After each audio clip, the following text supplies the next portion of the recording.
Hello everyone and welcome back. My name is Kat and I am one of the designers on the Red Heart design team. And today I'm going to be talking you through the In the Bag Granny Crochet Tote that you can see here in front of you. So this is another of our fantastic all-in-one granny square yarn patterns.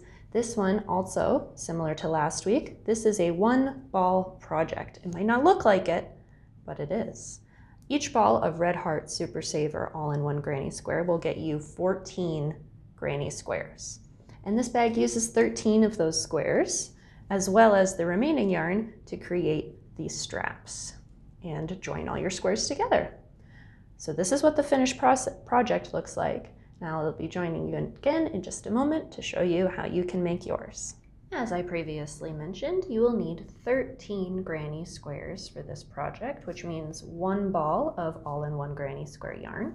You will also need scissors and a crochet hook. We're going to be using a 5.5 millimeter Susan Bates crochet hook today. And you'll also want a yarn needle for weaving in your ends when you're all finished. So we're going to be setting these aside for now. And the first thing I'm going to be showing you is the two different puzzle pieces that we're going to be fitting together to create our tote bag. So we're going to be taking 5 of our 13 squares. We're going to set the rest aside for now. So these 5 squares are going to be arranged in an X formation. So with all of your right sides facing up, arrange your squares with one in the center and then one square on each side of that center square. And you can see that makes an X shape. So this will be one of the puzzle piece shapes that we'll be making with our squares, and I'll be showing you how to join these squares together in just a moment. We'll take our 5 and set those aside for now, and I will show you the shape for our second puzzle piece. This is with the remaining 8 squares. Again, we're going to be starting with one at the bottom as a diagonal. And then add to the top of that 2 more. And then just shuffle this down. And then we are going to add another row, this time of 3, filling in the space in the center and up to the side. And then we have 2 squares remaining. We are going to add those right here at the top. So you can see that the previous shape was more of an X, and this shape creates more of a heart. Those are the 2 shapes that you need to create in order to have a completed bag. Now, in just a moment, I'm going to show you the technique for joining these squares together. There are 2 granny squares. Since they're using the exact same pattern and stitched in the exact same way, we have the same number of stitches on each side of our square.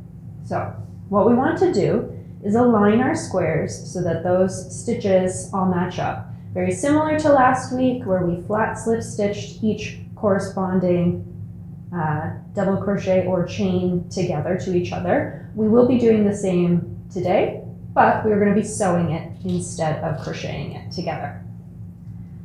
So right now I have my motifs facing right side up. So whichever side was facing you when you stitched your square, going around in this direction if you're right-handed or this direction if you're left-handed, that is the side you want facing up for both squares. With the remaining yarn from your ball, you will notice you have a chunk of each color left, because it should be the amount of one additional square left over. We're going to take just the black portion of our final square round to use to join our squares together. And this means that that yarn is going to disappear completely and you will not even be able to see where your stitches have been sewn together. So now we're going to sandwich our right sides together. So we're going to take it and just fold it closed like a book so that the wrong side is now facing up. And if you flip it over, the wrong side of the other motif will also be up. So we're going to lay those nice and flat. We're going to grab our yarn needle here and thread our black yarn from our remaining granny square on here like this. You want to hold a little bit of a tail from your sewing needle so that you have some room to work with here. We've got a big long length of yarn. So now we are going to use our sewing needle here. With our corner chain space in the top right hand side is where we're going to begin. So first you want to see where your chain 3s are on both sides. You're going to press your sewing needle through the second chain of that chain 3 on both motifs. So we're going to bring it in nice and close here so that you can see what I'm doing. Just like so. So you can see we have our sewing needle passing through both motifs, and we are only going to be working through the back loops. So similar with the flat slip stitch, we're working through our back loops only on both sides. We're going to pass that all the way through. Pull that yarn all the way down to your end, and we're going to secure it with a knot. Now remember to leave a length of yarn for a tail to weave in afterwards. So do not pull right to the end. We're going to leave approximately 4 inches here, just like so, and just tie that off with a simple knot to begin. Now we're going to complete a flat seam all the way across to the next corner. And this will be very secure to allow our squares to fold back out when we are done, so that they lay nice and flat to each other.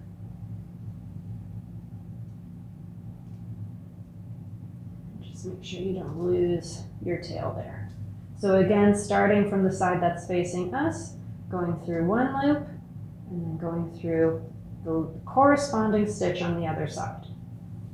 So we should be working into our first double crochet of our first granny cluster here. We're going to be working this all the way across. So we are going to be using up all of our remaining yarn to do our seams here, which is why we've separated out the black portion. And then the remaining colorful portion will be used to stitch our straps.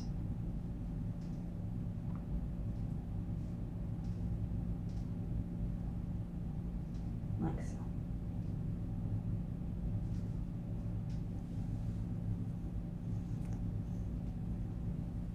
This is also another reason where it can be helpful to pull the tail coming from your needle a little longer so that you have less yarn to pull through as you're working each of those stitches, because it'll all come through with your needle in your first pass.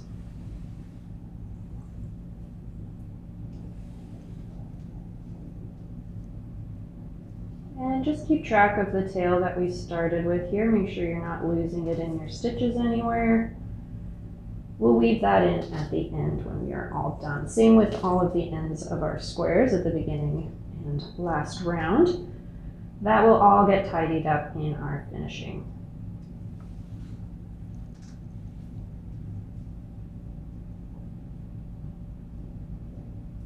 And remember, tangles are okay. We can deal with tangles. Just take your time with this.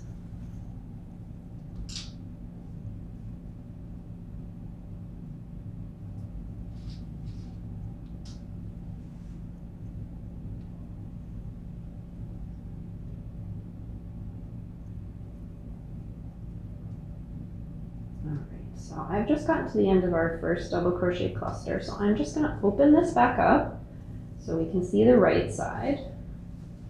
And you should be able to see here where it started to join together. And it really does create a sort of invisible seam where it looks as though these two squares just grow right off of one another. And we are worked into the first 2 chains of those 3 chains, just like how I started over on the right side in the middle chain. So we're going to flip this back open so that we're seeing the right sides. And you can see how that seam is nice and close. They're all lined up here. And now we are going to rotate here. This square is going to become the center of our X shape. So all we need to do is grab our next motif with our right side facing down. And we will then continue sewing. Do not break your yarn. We're going to continue right from where we left off here. We're going to take our yarn needle, and in the same way as we began, we're going to find our second chain of our chain 3 and pass that through the last chain that we worked into of our base motif. So it is also the second chain of that chain 3, but you will have already worked into it when attaching the first one. So we're going to work back into that corner again to get this new motif started. And just quickly, you can see when I fold that out, it's going to end up being on this edge. We're going to continue sewing all the way along this edge. And when you reach the next corner, you'll add on the next one and then around to the final corner. So we'll be right back once I've made my X shape, and you're going to repeat this same method to create your heart shape. Once you've done that, check back to the video and I'll show you how those two shapes are going to fit together. Okay, so by now you should have both of your puzzle pieces assembled. We are going to be starting with our heart-shaped puzzle piece with our right sides facing up. So what you're looking at right now is the right side. And we're going to take our cross piece, our X-shaped piece, and place it upside down. So right sides down, right sides together. You'll notice inside the heart there is also an X shape right in the center. So we want to align our X piece and our heart piece so that those two shapes line up, like so. So you'll see that this square and the right and the leftmost square have nothing over top of them. So you might wonder, where are we going to attach those? Here and here seems pretty clear. You're going to attach this square to this square and this square to this square along this outer edge. This bottom square is going to fold in half, and we're going to seam along the edges of our remaining two X squares. And just like the bottom, these two sides are going to fold in half as well, but they're going to fold inwards to the middle. And you can see now where our tote bag shape is coming together. So in your pattern PDF, all of the puzzle piece diagrams will have letters. So you will know that this side corresponds to this side when you're seaming it together. Okay, so again, we're going to lay this out flat. We've got our heart-shaped piece on the bottom with our X-shaped piece facing downwards on top. We're going to do our seams just like we did to assemble our puzzle pieces, but this time we are going to fold these outermost squares in half. You want to seam along each of those folded squares, as well as at the bottom of our X here to make our base of our tote bag. Okay, so again, we're just going to be using our flat sewing seam together with our remaining black yarn. So you can see I still have a good amount of black yarn that should get me plenty through all of these seams. And we're going to come back once the tote bag itself is assembled, and we will talk through the assembly of the straps.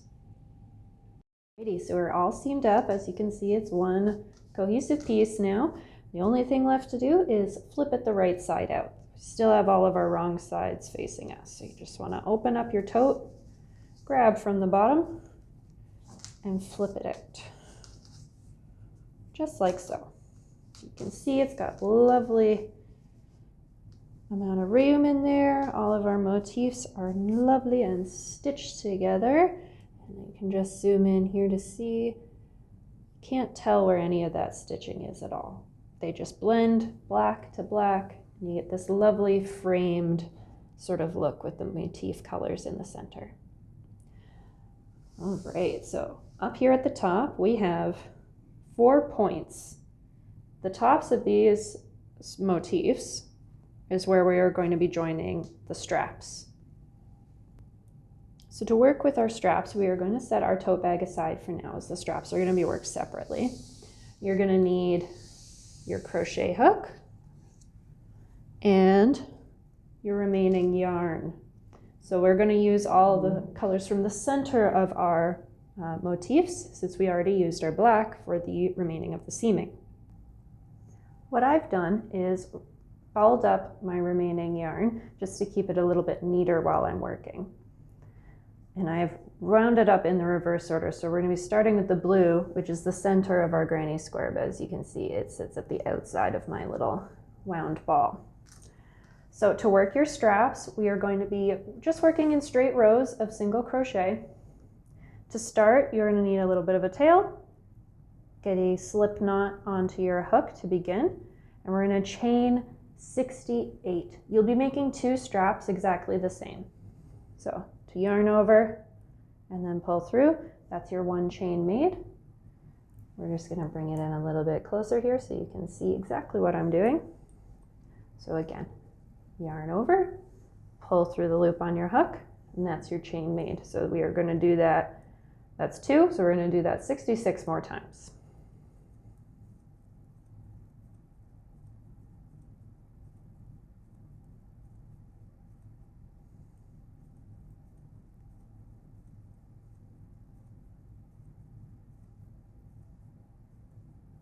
That's 20.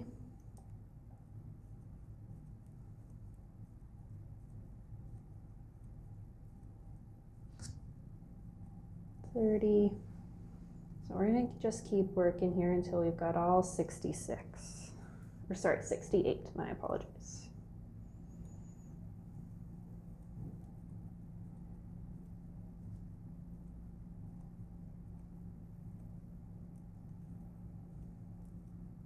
All right, so you can see with my 68 chains stitched up here, we've just started into our second color, which is the yellow color here. So starting in our first row, we're going to single crochet in the second chain from hook. So I'm just going to place this down here so you can see exactly which chain I'm referring to. So when you look at your hook, do not count the chain that's on your hook here. We just want to count the V shapes underneath that. So we've got 1, 2. We're going to insert our hook into that second one, like so. Then we're going to yarn over and pull through just the loop on the first loop there. So you should still have 2 loops on your hook. We're going to yarn over once more and pull through both loops. And that's your first single crochet made. So we're going to do that again in the next chain. Insert your hook into the chain, yarn over, pull through 1 loop, yarn over again, and pull through both loops on your hook. And you're going to complete that in every chain to the end of your chain. Once you've done that, you're going to work 2 more rows of single crochet, just working 1 single crochet in every single stitch for a total of 3 rows. And then when you're done that, we're going to fasten off. So I'm going to step aside and work on that and show you what that'll look like when you're done. Here we have my finished strap, 3 rows of single crochet, and you can see how the colors in that motif really just sort of laid out a bit of randomness in the strap here. So we're going to bring our tote bag back on screen here, laid out nice and flat. Just going to be showing you the top portion, as this is really where we need to be paying attention. So the strap is going to be sewn on into the 3 chain spaces, as I mentioned before, in the peaks of these 2 top motifs. And you want to attach one end to this side and one end to the other side of the same side that's facing you. So we're not going across front to back. Both of the ones on the front will get a strap, and then you'll flip it around, and both of the ones on the back will get a strap. Beyond that, all that's left to do is weave in a couple ends, and your tote bag is completed. So let me just bring back our finished tote bag so you can take a closer look at what that will look like. So you can see here where the straps are attached on at the front and at the back to create that lovely loose slouchy tote. And that is the in the bag granny square tote bag. So I hope you all had fun making your own tote bags today. Please feel free to share your finished work on Instagram and Facebook and tag us at Yarnspirations or with the hashtag Yarnspo, because we'd love to see what you've created. Tune back next week where we'll be talking through another of our fantastic all-in-one granny square patterns. Bye-bye.